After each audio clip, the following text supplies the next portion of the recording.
अध्यापक द्वारा प्रयुक्त होने वाली शिक्षण विधियाँ, जितनी शिक्षण विधियाँ एक टीचर यूज़ करता है वो सारी ये है। आगमन विधि जो एग्जाम्पल टू रूल चलती है। टीचर्स क्या करते हैं, बहुत सारे उदाहरणों का निरीक्षण करते हुए एक सामान्य सूत्र बनाने का प्रयास करते हैं। यह विधि एक सीखने की स्वाभाविक विधि है। इसमें ज्ञात से अज्ञात की ओर, मूर्त से अमूर्त की ओर, विशिष्ट से सामान्य की ओर चिंतन किया जाता है। निगमन विधि क्या होती है, जो इसके आगमन से अपोजिट होती है। रूल टू एग्जाम्पल, पहले एक सामान्य सूत्र लिखा जाता है, फिर विभिन्न उदाहरण के द्वारा उसका अनुप्रयोग किया जाता है। इससे क्या होता है, समय ऊर्जा की बचत होती है। थर्ड है प्रश्नोत्तर विधि। यह संपर्क व अंतक्रिया के माध्यम से होने वाली एक संभावित विधि होती है। बालक जिज्ञासु होते हैं। बालक क्या होता है, आसपास के वातावरण में समझने के लिए बहुत सारे क्वेश्चंस करते हैं और अध्यापक प्रश्नों के उत्तर सीधे नहीं देते। प्रश्नों के उत्तर इस प्रकार दिए जाते हैं कि बालक अपना उत्तर स्वतंत्र रूप से खोज सके। अध्यापक द्वारा पूछा गया प्रत्येक प्रश्न बालक के मार्गदर्शन का प्रश्न होना चाहिए। फोर्थ, समस्या समाधान विधि और परियोजना विधि। समस्या समाधान में क्या होता है, जब अध्यापक बालकों के समक्ष एक मौलिक समस्या प्रस्तुत करता है, बालकों उस समस्या का या परियोजना का रूप ले लेती है। यदि समस्या का स्वरूप ये बहुत जटिल है तो परियोजना कहलाएगी।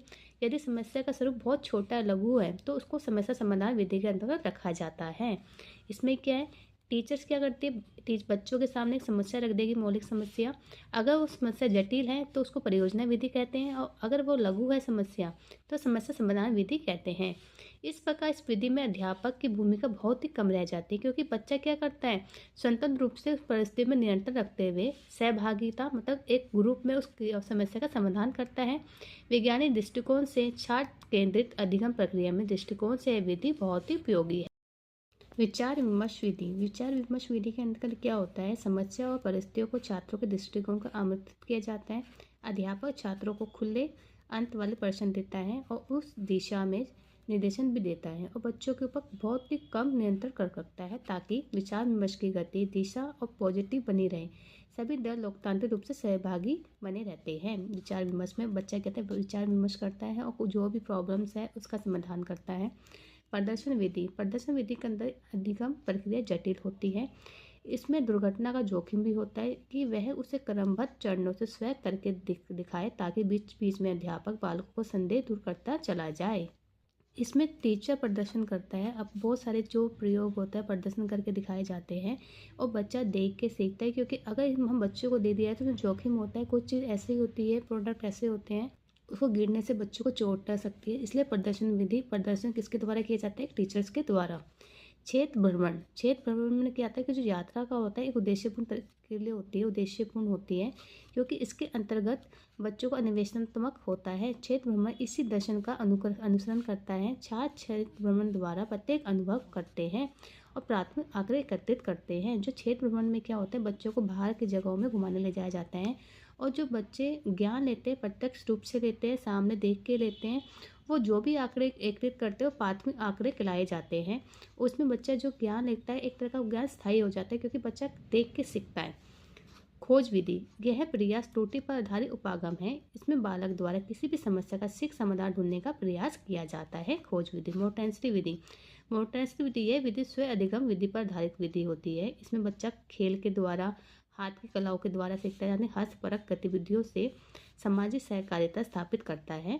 इसमें छात्र उपयुक्त खेलों के क्रियाकलाप के अवसर प्रदान किए जाते हैं। मोटेंसिटी विधि में खेल के द्वारा बच्चा सीखता है और खुद कार्य करके सीखता है, करके सीखने पर जोर दिया गया है इस मोटेंसिटी विधि में। डाल्टन विधि 20वीं शताब्दी के आरंभ में एक अमेरिका की अध्यापिका थी जिसे पार्कहर्स्ट ने डाल्टन विधि का आविष्कार किया है। इसके विषय में डाल्टन प्लान भी संबंधित अनुच्छेद लिखा गया। The times of education supplement एक नामक एक पत्र छापा गया और पुस्तक the education of Dalton plan में प्रकाशित हुए। इस विधि के अनुसार जब बालकों को स्वतंत्रता, स्वनिर्देशन एक दूसरे की सहायता के अवसर प्रदान किए तो वे अधिक सीखते हैं। इसकी बुक्स का नाम, इस पत्र का नाम आप याद कर लेना, पत्र है the time for education supplement, पुस्तक है the education of the Dalton plan. ये नाम आपको याद होना चाहिए। स्रोत विधि। स्रोत विधि क्या होती है, क्रियाकलाप विधि है। इसमें सामाजिक अध्ययन का प्रयोग किया जाता है। जब किसी व्यक्ति ने पुस्तक, दस्तावेज, चित्र आदि से जानकारी प्राप्त करते हैं वो स्रोत विधि कहते हैं। इसमें क्या किया, स्रोत विधि में पुस्तक से, दस्तावेज से, चित्रों से जानकारी प्राप्त की जाती है या किसी व्यक्तियों से। और ये 3 प्रकार के होते हैं, भौतिक स्रोत, मौखिक स्रोत और लिखित स्रोत। भूमिका निभाव विधि क्या होती है? इसमें किसी के चरित्र, किसी कहानी को प्रदर्शित किया जाता है। इसमें संज्ञानात्मक विवेचन के लिए उपयोगी होता है। मस्तिष्क उझेलन में क्या होता है? इस शब्द को एलेक्स फैकने ओसबर्न ने अपनी पुस्तक अप्लाइड एप्लीकेशन 1953 में प्रयोग किया। इस विधि में क्या होता है? एक किसी विशिष्ट समस्या का समाधान सोचा जाता है। क्रियाकलाप विधि, इसमें बच्चा क्रिया करके सीखता है। इस विधि का प्रयोग सबसे पहले किसने किया? डेविड हॉर्सबर्ग ने द्वारा द्वितीय विश्व युद्ध के आसपास किया गया था। ये छात्र केंद्रित विधि है और यह बच्चों को एक क्रियाकलाप में व्यक्त सहभागी बनाया जाता है। जो बच्चा कोई भी काम करता है क्रिया द्वारा करता है और क्रिया कर करके बच्चा जल्दी किसी कार्य को सीख जाता है। और ये जो विधि है छात्र केंद्रित विधि है।